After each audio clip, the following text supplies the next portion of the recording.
All right, fantasy footballers, another week is in the books.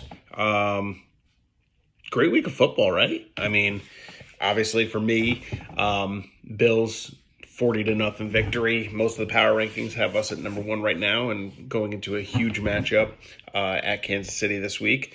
Jets and Giants both get their first wins in overtime, exciting games. So I know everybody's happy about that. We got Cowboys fans in here. Cowboys look like a legit contender in the NFC and certainly probably the favorites in the NFC East. Marissa, sorry about the Dolphins. I mean, sorry, not sorry, because it's the Dolphins. But I'm trying to think of who else is in this league that I would care about.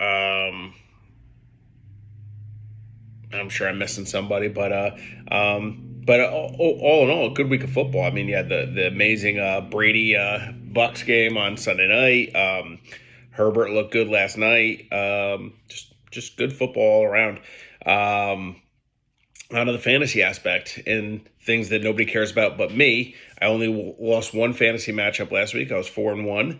Unfortunately, the one is this league, so we'll get into it. Nothing I could do about this week. I had I would have beat 9 teams in the league this week. Unfortunately, I played Ken, who had the most points. His team was just ridiculous this week. So Ken with the big victory over me, 184 to 139. 47 points out of Tyreek Hill, 34 points out of Cordero Patterson. I think he had a big game out of somebody else too. I think it was Mahomes had 31. Just ridiculous. I mean, his kicker gets 13. I mean, just there was really nothing I could do about that. My team had a decent week, but wasn't enough. Marcel with a big victory over Rob Jessup, 140 to 114. DJ Moore is balling out for him. His quarterback Jalen Hurts had 27. Rob just ran into a buzzsaw there. In our closest game of the week, we had Rob Wilson and Justin Keogh, 117-116. For those who weren't paying attention, last night, Rob went into the Monday night game down 36 points and then got a combined 37 points out of Austin Eckler and Henry Ruggs. Just by the seat of his pants, that was a big game there. We'll get back to that game when we get into some bench decisions later.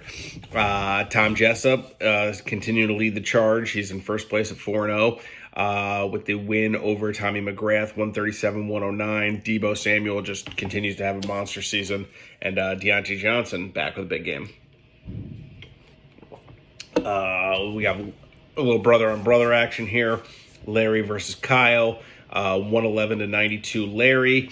We'll get back into that game when we get into some bench decisions later. Both teams kind of underperformed there. The quarterbacks both had kind of less than games for what you expected of them. Kyler Murray had 21, Josh Allen had 19, Corey Davis with 21, Devontae Smith with 19, and then Kareem Hunt with 15 is, really the only notables in that game. But like I said, we'll get back to that game when we get into some bench decisions. And then JJ with the big win over Marissa, 155 to 113. McLaurin and Barkley went off for him.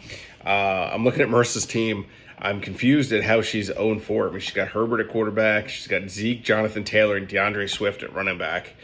Her receivers are pretty garbage, but and Judy's hurt. But that's a team that should probably win some games. But bad luck is bad luck. All right.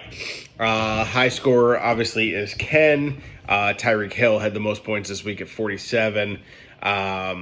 The low scorer this week is going to be Kyle. Speaking of Kyle, if Kyle decides to play Gesicki over Logan Thomas, granted, not an easy decision, but Gesicki over Thomas. Thomas obviously gets hurt and scores 0, and Gesicki scores 16. That doesn't give Kyle the win yet, but his defense gives him -3. So if Kyle just doesn't play a defense, that's a tie game right there. And then any other decisions like playing Laviska Shenault over, say, Rondell Moore, that gives Kyle the victory there. The other one is in the 1-point victory. Keo loses by 1. If he plays Antonio Brown or Trey Sermon over Cole Beasley. Keogh gets the win there. Obviously not an easy decision either. Cole Beasley the week before has 11 catches for 100 yards, scores like 21 fantasy points. Who's going to predict that this week he scores 3? So, it is what it is. Let's take a look at the standings. Tom Jessup's in first at 4-0. For the 3-1 teams, it goes Marcel, Larry, Rob Wilson, in that order. And then for the 2-2 teams, it goes Keogh, me, JJ, Tommy McGrath. Then the 1-3 squads, it goes Ken, Kyle, Rob Jessup, and then finishing up with Marissa at 0-4. Let's take a look at the standings projections right now. So multiple scoregasms. That's who? Who's multiple scoregasms? That's Tommy McGrath. So Tommy McGrath, it had him projected at first, and now he's projected 12th. You must have McCaffrey, is what I'm assuming.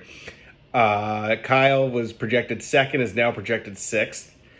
Marcel was projected 3rd, is now projected 1st. JJ was projected 4th, is now projected 8th. Tom Jessup was projected 5th, is now projected 2nd. Rob Wilson was 6th, projected 9th now. I was projected 7th, now projected 5th. Marissa was projected 8th, now projected 11th. Ken projected 9th, now projected 4th. Rob Jessup projected 10th, now projected 7th. Larry projected 11th, now 10th. And then Keogh projected 12th, now 3rd. So some big jumps there in the final standing projections according to ESPN. So that's pretty interesting. Let's see, we're 4 weeks in the books.